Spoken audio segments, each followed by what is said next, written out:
Everyone is chasing happiness, but have you noticed? The more you chase it, the further it seems to go. You think, I'll be happy when I achieve this, when I get that, when life finally goes my way. But even when it happens, the feeling doesn't last. Why? Buddha explained this with a simple truth. There's a story.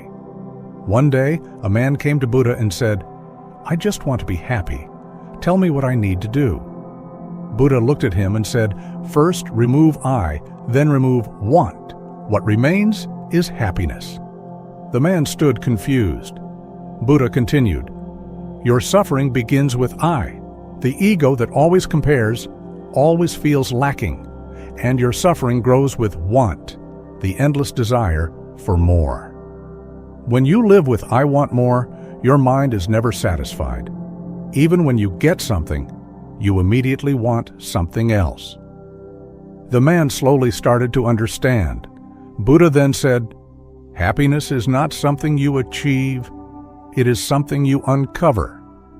It is already within you, but it is hidden under your desires, your expectations, and your constant chasing.